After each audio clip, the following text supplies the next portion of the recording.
Look at the pool behind me. And I'm happy to say I didn't do a damn thing about it. Someone did it for me. Well, that's the beauty of money. You could pay people to do anything, right? But I don't know if any of you guys have a pool and if you ever tried to keep it as crystal clear as that. It's a lot of work. But what a beautiful day today. Monday, early afternoon. I guess it's about 12:10, 12:15. Good to see there's 3 people in the chat, 2 with the thumbs up. I would imagine. Now it's 11. Wow, people are jumping right in. It's just a beautiful day. Tonight, Philly and I are going to do a show. Richard Resendez, how are you, buddy? JD Bambara, hello, buddy. Tonight we're going to do a show. I haven't determined whether it's going to be 5:30, 7:30, 8. I'm not sure. I want to go opposite what Duty Run does. If Duty Run decides to go on the air, I don't want to go on the air exact same time as him because it doesn't bode well for me when I do that. Karen B, hello, how are you? Jojo, Jolene. Jolene, Jolene, Jolene, Jolene. Sea Law AFC, gorgeous day in Surrey, England. Here, Bill. Holes, all's well. Gail Salatori. Lovebug 53, Coffee Girl. Hello, everyone. It's just a gorgeous, gorgeous day. Nice little breeze. I'm not saying the breeze is coming off the pool, but the breeze sure feels nice. I didn't feel like walking to the, well, I could go along the river and take my little walk along the river. But I said, you know something? If the backyard's empty and there's no one by the pool, let me go by the pool. I know you guys like this view, the pool view. This is the northern wing of the house. The north wing, the pool north wing. Lovebug 53, love the pool. Yeah, me too. I went in it the other day. It's raining where I live in Florida. It's always raining in Florida, right? Kim Alston, hello, how are you? JD Bambara.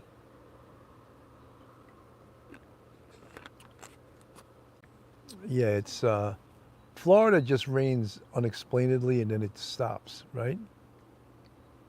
I think that's that sort of tropical climate. It just rains for no reason, but then it stops.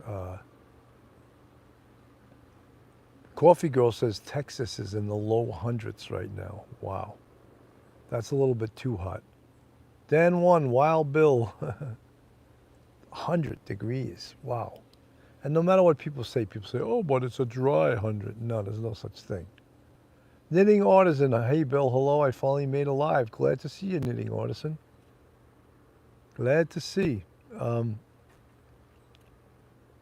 Richard Resendez, 106 in San Antonio.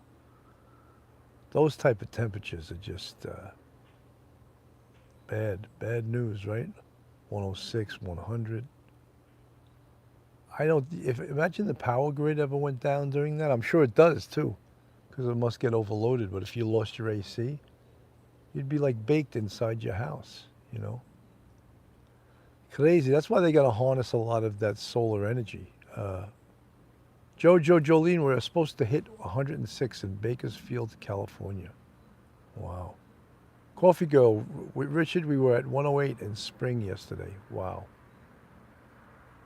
What can you do with weather like that? You got to get the hell out, right? I mean, you got to stay inside, but you got to get out of the neighborhood until it goes down. Sea Law AFC, my fair English complexion doesn't deal well in this heat. 34 centigrade here. Gail Salatori, 100 degrees in Lakeport today. No humidity. Beautiful. You know, it's only, what is today now? Today's July 11th, I think, right? Unbelievable. We have the better part of the summer still ahead of us, right? Pauline Buckles, good to see you. You know, the other day, one of my neighbors has chickens. And they make a hell of a lot of noise, you know. I don't know if they're using them for eggs or for what, but they're a noisy bird. Abby, hello, Bill. How are you, Abby? Kitchen Gadget Queen. The humidity is 90% in South Mississippi. Wow. Toby One Kenobi. Hi, Bill, from Southern California. High today in the mid-90s. That mid-90s can be okay. Uh, those 100-degree days, wow. I don't know if we've gotten one of those in New York in a real long time. Kim Alliston, good to see you. Uh, Hanging in, Bill. How you coming along? I'm coming along. You know, I go to see my orthopedic surgeon tomorrow. Tomorrow is 5 weeks since I had the surgery. And I was expecting more than I'm getting. I'm in a lot of pain still. And it's, when I do take a walk, I'll walk a mile. I walk with my cane in the opposite hand. It's been no picnic, I'll put it that way. You know, I don't want to complain because that doesn't help anybody, but I thought I'd be on my way to a faster recovery, and it seems like it's taken a long time. I called a friend that had this done like, I don't know, 6, 8 months ago. And he told me, he goes, I didn't feel better till 6 months. So all the people that say, Scotty Wagner, how's your back feeling, Scott? The last time you came here, Scott, you got lost. I don't know if you'd be able to find it. There was an article, not an article, a YouTube, 60 Minutes Australia did the story on Michael Lipscomb, Michelle Lipscomb. Orthopedic surgeries are hard and they do take a long time to recover. Thank you, Michelle. I was thinking it was me, you know. So there was 60 Minutes Australia did a story on Billy Joel. And one of the things you notice right away is he lost like over 50 pounds. And then you find out why. He had both hips done and he had back surgery. So when you have that kind of surgery, you just don't feel like eating. So he looks great, but and he's 73 years old right now. And he doesn't really go on tour anymore, per se. He said he's going to Australia to perform. But he does live shows at Madison Square Garden. And instead of him traveling, the fans come to him. He sold it out like, I don't know, 60-something nights in a row. It's pretty damn good, huh? Look at the Rolling Stones. I think Mick Jagger's 77 years old. And they're still on the road. They're still on the road touring. Pauline Buckles, Billy Joel certainly is a good songwriter. Scott Wagner dropped 30 pounds. That's from your back surgery, right, Scott? You just don't feel like eating. You're just not in the mood to eat at all. And the pain and the medication, and you're just like, ugh, I'll just lay down or something. You just don't, you're not in the mood to eat. You can always, everyone, I don't think there's anyone that could say, oh, I can't lose a few pounds. I certainly could, you know. Moonlight View, special spot in my heart for Billy Joel. Moonlight View, what's your favorite Billy Joel tune? 52nd Street is my favorite album of his. How about a song? No song? Knee replacement, then back surgery. Scotty Wagner's had a tough one. Both of those are no joke. Both of those are tough, you know. Knee replacement and back surgery, wow. He was playing a lot of his hit tunes. I thought one of his most brilliant tunes, Pauline Buckles, I was just going to say, just the don't go changing, try and please me. You never put me down before. I don't imagine you're too familiar, and I don't see you anymore. I will not leave you in times of trouble. No, no, no, no, no, no, no, no. I never want to go that far. I just want someone that I can talk to. I want you just the way you are. Then he has that great saxophone solo. Just a great tune. Another great tune and really tough song to sing is New York State of Mind. You know, really cool tune.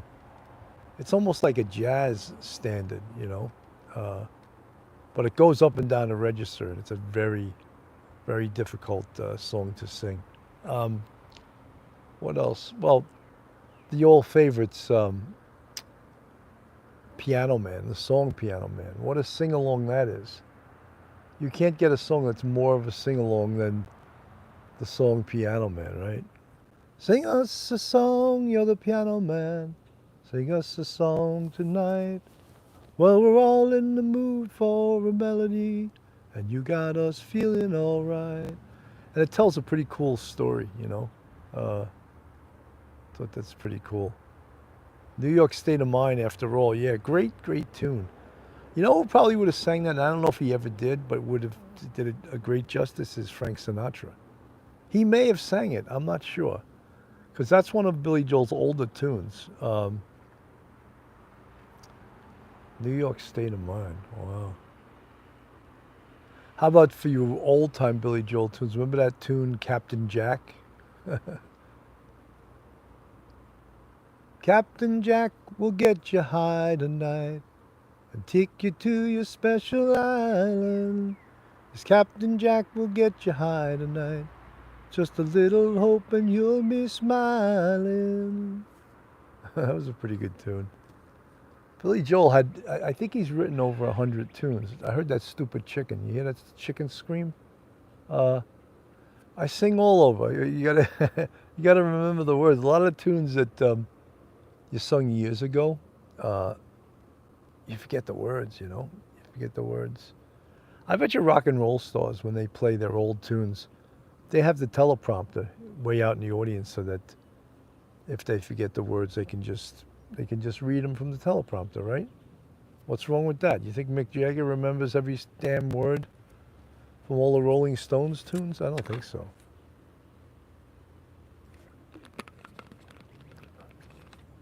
Anthony's song.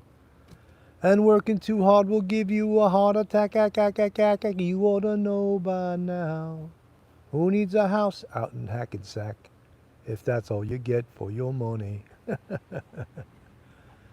You know, Billy Joel was a Long Island boy, or is a Long Island boy. And there used to be an argument over whether he came from Hicksville or Levittown. They're right next door to each other.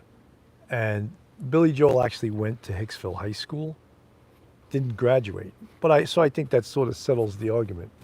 If he went to Hicksville High School, he's from Hicksville, you know.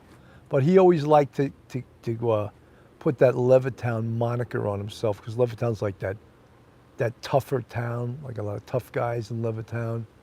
And so he always used to say he was from Levittown. But when he was inducted into the Rock and Roll Hall of Fame, he said something disparaging about Levittown.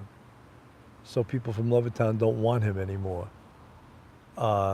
He said in his speech, he said, "Oh, I grew up in Levittown," and the whole crowd was like, "Yeah, yeah." He goes, "Nah. He goes, "Levittown has no soul." He goes, "Levittown, when it first started, they wouldn't let black people move into Levittown, so they got no soul. So I'm not from Levittown." I was just like, pretty disparaging, you know. You think of the times and things that happened, and you know, not everyone would have been, well, not anyone would have been for that discrimination against people for moving in, but he chose to jump on it, you know. Lieutenant Pete's in the chat, newly 76 years old, Lieutenant Pete. After all, oh no, really sad. Mary Williamson. Hi, Bill. How are you, Mary Williamson? Good to see you. Any of you guys that are not subscribed to us, please go in our YouTube, hit that subscribe button, give us a thumbs up, ring that bell. It's free to subscribe. You know, you find out a lot of people that listen to you, like 50% aren't subscribed. And you're like, what the hell are you guys doing? Subscribe at least. It's free, you know. And then, of course, we have our paid prescriptions, our Patreon, 3 different levels, and we have our YouTube channel with 5, count them, 5 different levels. So if you want to support us through YouTube, you see the folks in the chat in the green font. They're part of our YouTube channel. We appreciate every single one of you guys. 58 people in the chat. Let's see, that damn butterfly flew right in front of me. 58 in the chat, 49 thumbs up. Let's get that chat growing. Lee Perry, Sealaw, funny. Marilyn Minetta, hello to all my friends in the chat. Ramblin' Rome. Happy birthday, Peter Pranzo. Hello, Bill and everyone. Joycey T. Hi, Gloria Fitz, Coffee Girl. Hi, Lieutenant Pete. Such a nice community that you could come here and just talk to some of your friends, right? Pretty amazing.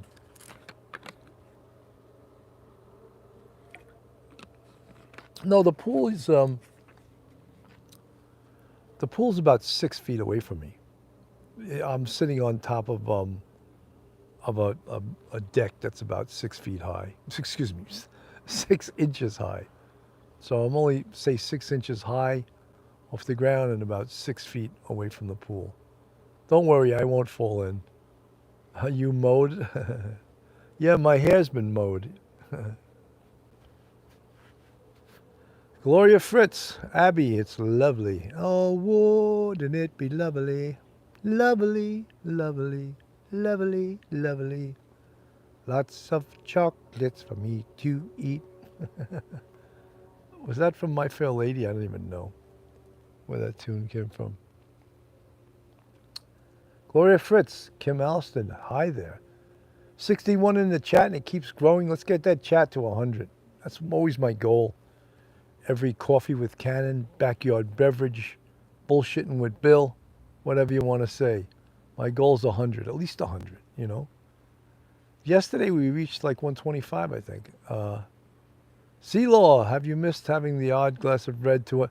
C-Law, 100%, but I'm going to wait before I have any alcohol till I get a clear bill of health. I'm not going to drink anything. I'm drinking my damn 0-calorie iced tea, you know.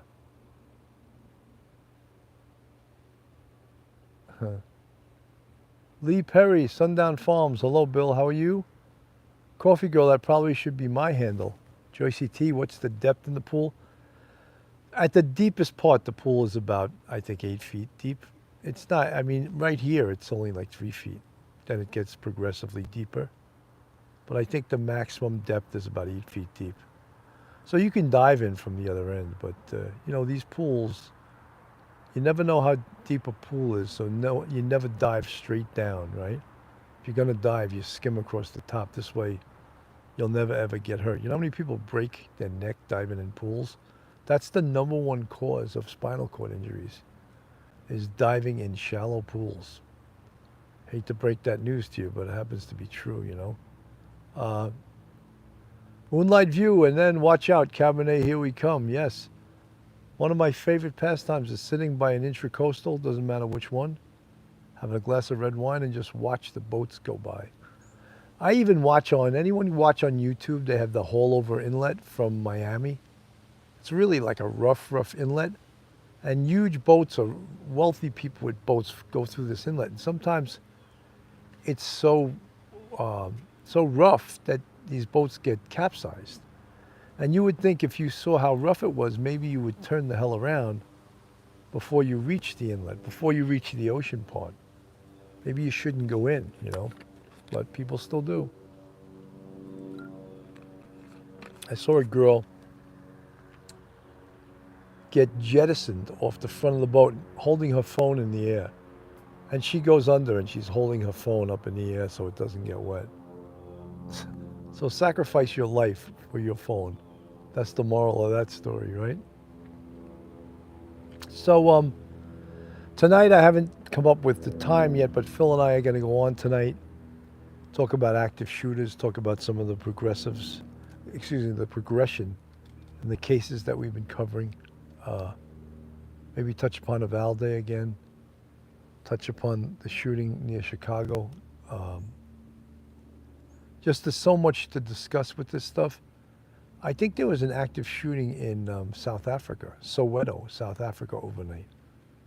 So it's not just an American problem, mostly an American problem, but not 100% an American problem. Marilyn Minetta, it's going to either be 5:30 or 8 o'clock. I'm waiting to hear from Duty Ron. If he's going to go on at 8, I'm not going to go on at the same time, you know. Lovebug, don't miss the show tonight. Ring that bell. Ring my bell, ring my bell.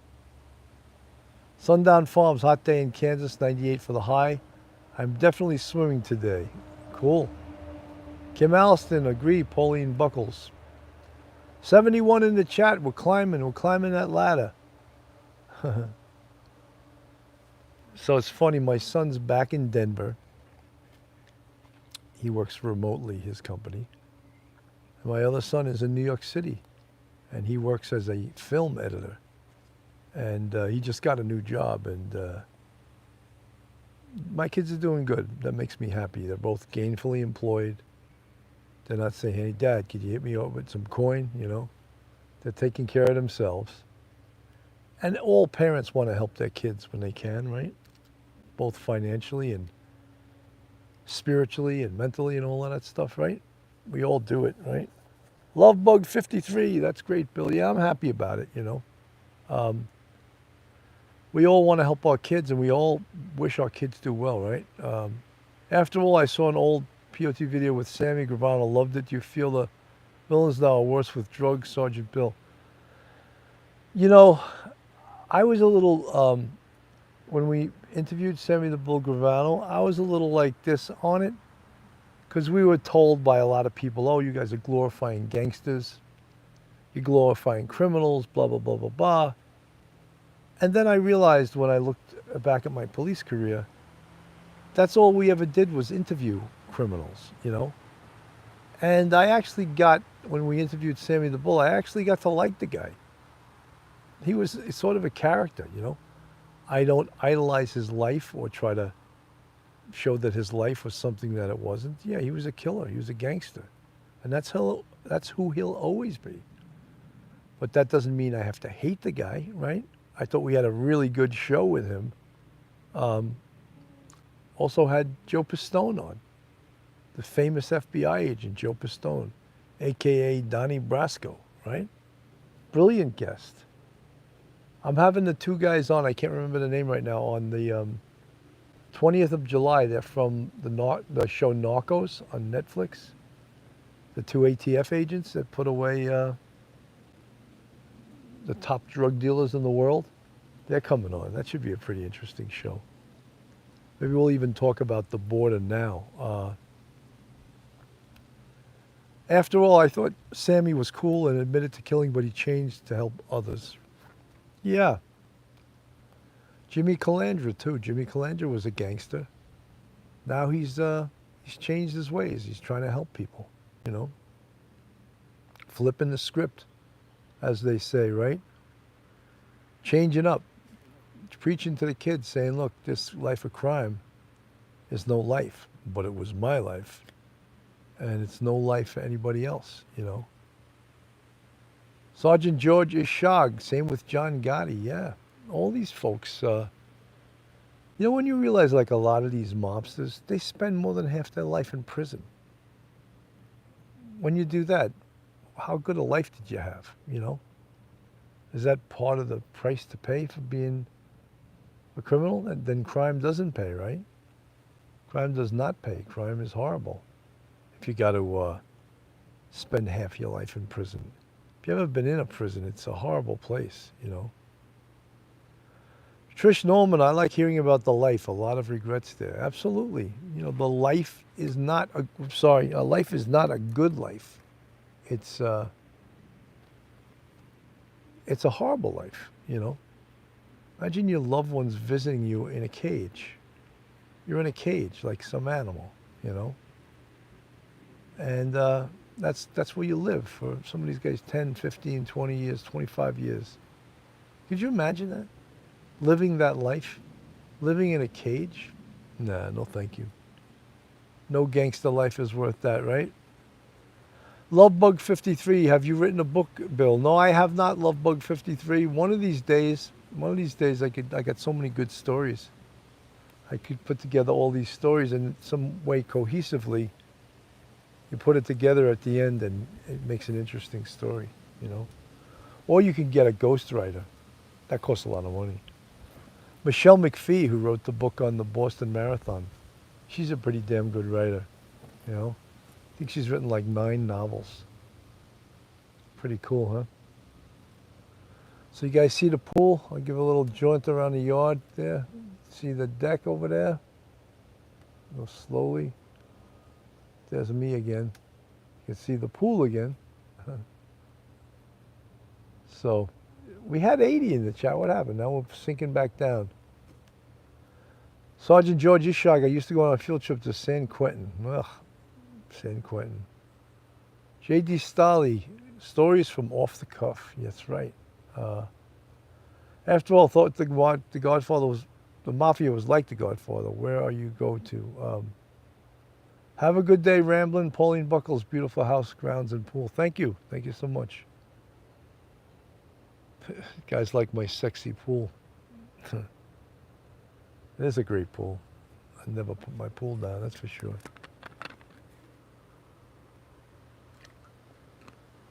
Yeah, many in the mob got away with the crimes they committed. They cut deals, you know, they testified. They flipped state's evidence, you know. That's how they cut these deals. Would you want that reputation? Would you want to be waiting in prison to testify against who used to be your friends and peers?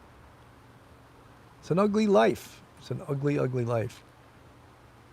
You know, my part of policing really, we had no, I shouldn't say no, but we didn't have very much to do with the Italian Mafia at all. The gangs that we dealt with were the street gangs, the Bloods, the Crips, the Latin Kings, the gangs in the 3-2 precinct that just made their names up that week, you know. Mostly with young kids, but those are the people that were wreaking the most havoc in the hood. So that was all. We didn't really follow wise guys, you know, the five families. We didn't do that. I would find that boring. You know, they followed them around all times, day and night. It's just, you know, after a while, you're just like, all right, enough of this, you know. What are they doing that's so exciting, you know? The answer? Nothing. After all, they're all bad. Sgt Miller, they're helping cops with the lawyers. Blah, blah, blah. You know, I don't think anyone's all bad. Sometimes career criminals, they'll help the police, but it's not that they want to help the police, it's that they want to help themselves. They want to cut a deal. They want to proffer. To testify, they'll tell their story, you know, and that's what they do. Talks to angels. She said she talks to angels. Great tune that is, right? But can we get a big forget about it? Forget about it. You're going to go into Brooklyn? Forget about it. Could be a little Fugazi, you know? So forget about going into Brooklyn because things are a little bit Fugazi in Brooklyn right now, you know?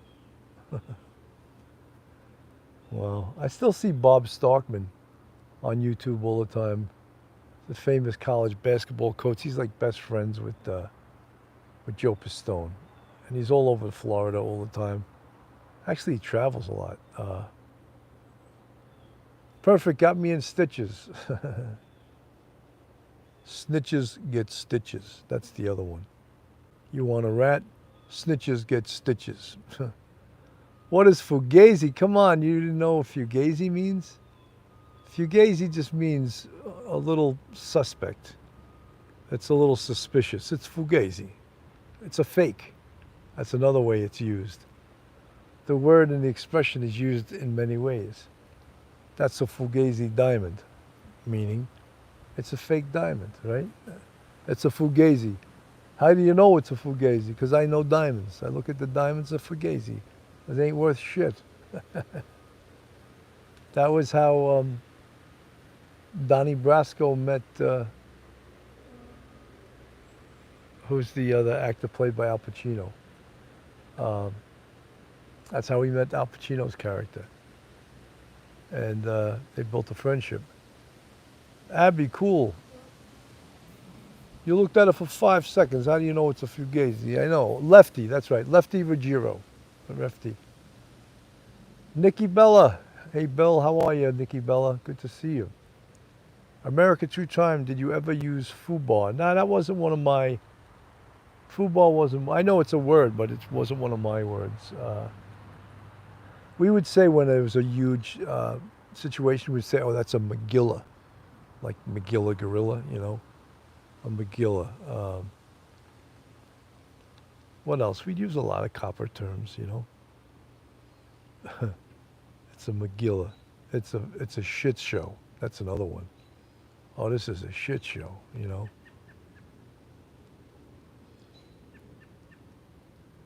A lot of big investigations on the street, you know. I was one of the last ones I was at too, before I retired, was the Times Square bomber that came into Times Square, and he had propane tanks and stuff in his car, and the bomb never went off. And he was caught real quick because he used his own car, the idiot, you know. Some of these terrorists are not the smartest characters. But that was one of the last investigations I went on. The night before I was supposed to go down the next morning to retire, some kid or two kids threw a shopping cart off a tier in East Harlem at the supermarket and hit this woman, almost killed her. And I remember I went up to the captain and I said, Cap, you mind if I skip this one? I go, I'm retiring tomorrow. He goes, yeah. He goes, no problem. No, you know, don't worry about it. You know, go retire tomorrow. I would have been stuck at work. I would have been there an extra day. So that would have been my last big investigation. But I didn't go to that one, you know, so, which was fine with me. I'm going home. It's strange when you retire. I've been out over 10 years. I remember it was down on Broadway, you know, and first you gotta go to One Police Plaza. I think first you do all your paperwork at 3 something Broadway. I forget the exact address. And then you go to One Police Plaza, and then you gotta hand all your stuff in. Your shield, your ID card, any other police property that you have. And one thing all real cops know is that no one ever carries their real shield during their times of service. We all have what's called a dupe made, a duplicate shield. And I carried my duplicate shield and I kept my real shield on my uniform shirt in my locker. You would say, why did you do that? Well, because if I lost my dupe, who cares? It's a dupe. If I lost my real shield, I felt that meant so much, and I didn't want to ever lose my my real shield. I never lost either. I never lost my duplicate, and I never lost my real one. So I think more than anything, it's like superstitious. America True Crime, interesting, a dupe shield. I still have my dupe shield. If I go to a police function, I carry my dupe shield. And we also have our ID card that has your picture and it says stamped retired, you know. Yeah, if you lose your real shield, it's probably like 5 or 10 days lost pay. If you lose it, maybe 10 days, I don't know. So if you lose your dupe, you just say, that's not mine. That's a dupe. But then you might ask, well, how do they know when you turn in your real shield to the shield desk when you retire as compared, no, I never worked with Epiladium Carat Kappa. I'll get back to that. How do you know you turned in your real shield? And the shield desk actually has a mold that will measure the shield, and they'll tell exactly this is a real shield, or this is a Fugazi, or this is a dupe. So if you hand your dupe in, you could get into some trouble, you know, which people have done in the past. People have like, oh, I want to keep my real shield, so I tried to turn in my dupe. Pretty stupid, because then they could take days from you. Okay, we're going to take 10 for you trying to keep your real shield. I mean, just the things people try to get away with, you know. So, yeah, so I still have my dupe shield. America True Crime, Fugazi, ha ha ha. Yeah, so don't hand in your Fugazi shield. When you hand in it at your retirement, make sure you hand in your real shield. Sven Lawson, hi Bill and Hill, hi chat, Denmark tapping in. Hello Denmark. Rosencrantz and Guildenstern. I remember someone brought them up, and I was thinking of what the hell is that from? And it was from the play that we all had to read in junior high school, Beowulf. You guys remember that? I'm sounding like I'm educated. Someone brought that up one day, and I was like, Rosencrantz and Guildenstern. Where were they from? And then someone said, from Beowulf, you idiot. What, if any, ceremony? When you retire, you don't have a ceremony. You might have a party among your peers. You can throw your own party at your house. There's really no ceremony. You go to one police plaza. You go up to the shield floor. You fill out some paperwork. You hand your stuff in, and you're retired. That's it. You're done. You're gone. That's it.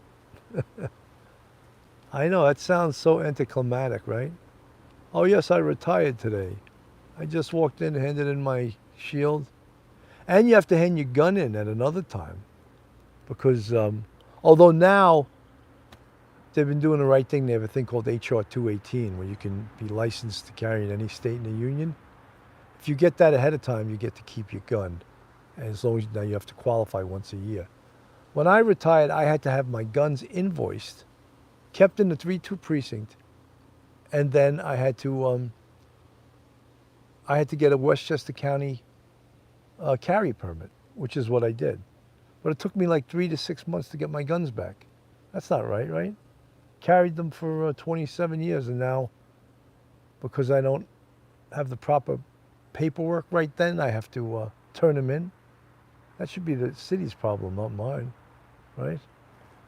So, guys, it's a beautiful day today. I'm going to be coming on again tonight, either at 5:30 or at 8. I'll post it. I'll let you guys know when. I want to thank everyone for coming by today. Phil Leo, yes, I have met Detective Joe Coffey. I was from the same town as him. His kids played on my friend who was the head coach of Levittown Division football. He coached his kids. Jack Maple, I met at one police plaza.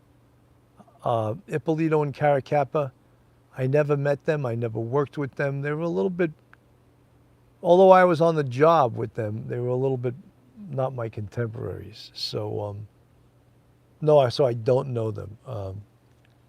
Karen B, Hopewell Junction is pretty far north from me, at least an hour and change north from me.